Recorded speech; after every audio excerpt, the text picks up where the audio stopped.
जय Hind everyone. Welcome to online class of Shri Ram public school. Dear student, मैं अल्पना पांडे आज आपको आपकी क्षितिज पाठ पुस्तक के पाठ 11 पढ़ाऊंगी, जिसका शीर्षक है सवाए और इसके कवि हैं रस खान। बच्चों, इस पाठ को शुरू करने से पहले मैं आपको बता दूं कि मैंने अपने पहले वीडियो में इस पाठ की व्याख्या आप लोग को पढ़ाई थी और आज इस पाठ का सारांश आप लोग को तथा कोई प्रश्न उत्तर पढ़ाएंगे। तो इस पाठ के पहले सवाए का सारांश है कि इस पाठ रसखान ब्रजभूमि पर मोहित हैं। वे अगले जन्म में भी ब्रजभूमि में ही बसने की इच्छा रखते हैं, चाहे वे ग्वाल बाल बने, चाहे नंद की गाय बने, चाहे गोवर्धन पर्वत का पत्थर बने, या यमुना किनारे स्थित कदम का पेड़ बने, या फिर उस पर रहने वाले पक्षी बने।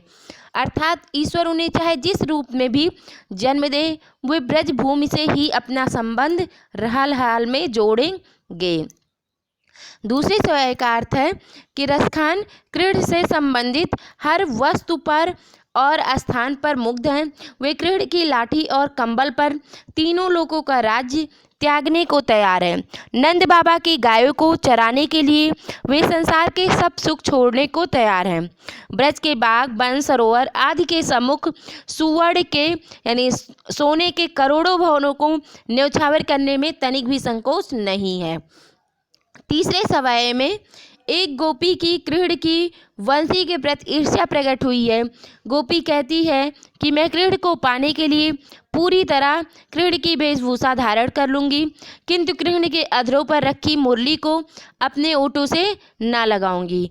यही वह दुष्ट है जिसके कारण मेरा क्रीड़ मुझसे दूर हुआ है।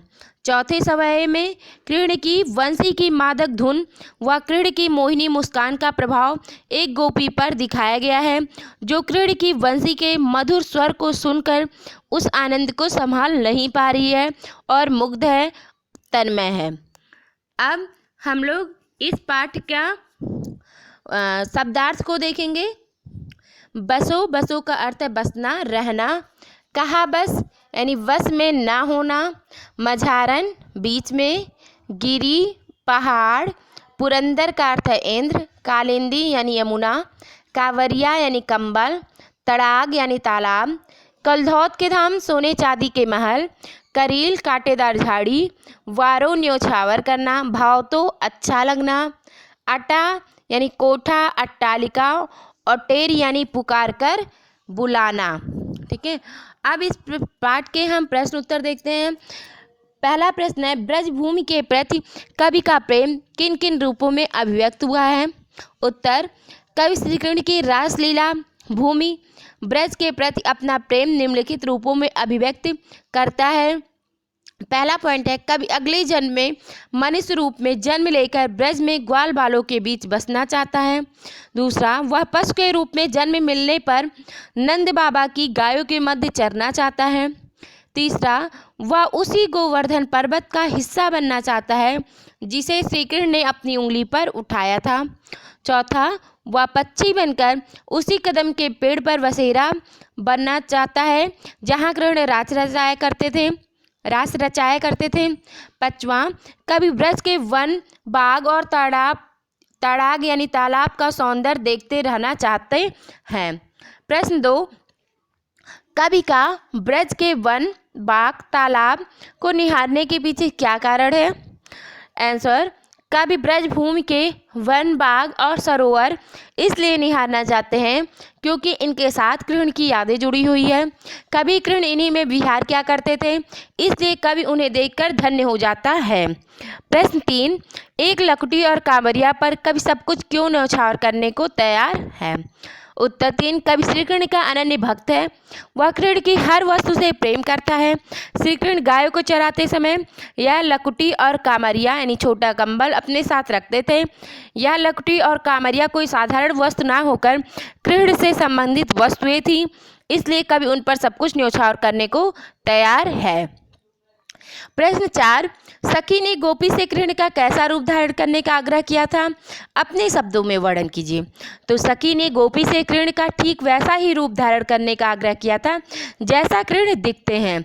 इसके लिए उसने सिर पर मोर पंखों का मुकुट बना मुकुट, गले में गुंज की माला, शरीर पर पीला वस्त्र पहनने और हाथ में लाठी लेने का आग्रह किया था। प्रश्न 5, आपके विचार से कवि पशु पक्षी और पहाड़ के रूप में कृष्ण का सानिध्य क्यों प्राप्त करना चाहता है? कवि पशु पक्षी, आंसर है कवि पशु पक्षी और पहाड़ के रूप में कृष्ण का सानिध्य इसलिए प्राप्त करना चाहता है क्योंकि इन सब के साथ श्री कृष्ण का जुड़ाव किसी न किसी रूप में हुआ था। प्रश्न 6, चौथे सवाल के अनुसार गोपियाँ अपने आप को क्यों विवश पाती हैं?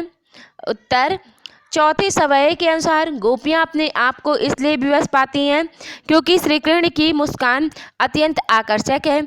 इस मुस्कान के आकर्षण से बच पाना उनके लिए कठिन हो जाता है। इस मुस्कान के कारण वे अपने तन मन पर अपना नियंत्रण नहीं रख पाती हैं। प्रश्न 7, भाव स्पष्ट कीजिए। कोटिक एक कल धौत के धाम, करील की कुंजन ऊपर वारो खा, माई रिवा मुख की मुस्कान, सम्हारी न जय है न जय है न जय है।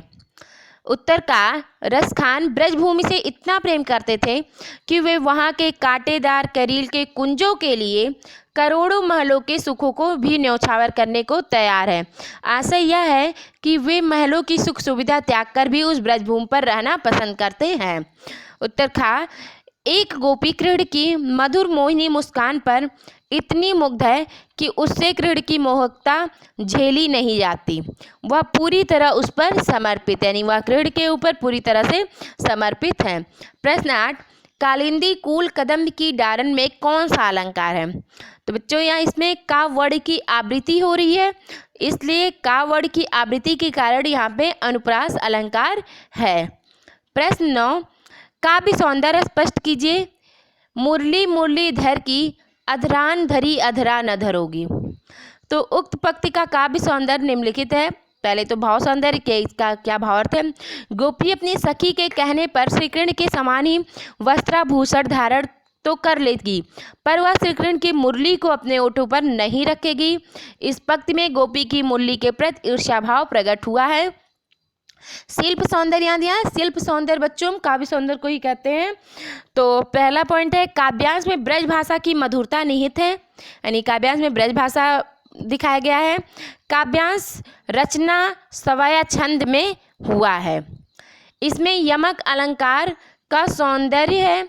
मुरली मुरलीधर में संभंग यमक है। अधरान धरी अधरान में भी संभंग यमक है। तो यहाँ पे यमक अलंकार है। अधरान यानी अधरों पर, अधराना यानी होठों पर नहीं। और उसमें अनुप्रास अलंकार का सौंदर्य भी हमें देखने को बनता है। तो बच्चों इन प्रश्न उत्तर को और शब्दार्थ को अपनी उत्तर पुस्तिका में लिखिएगा। Thank you and have a nice day.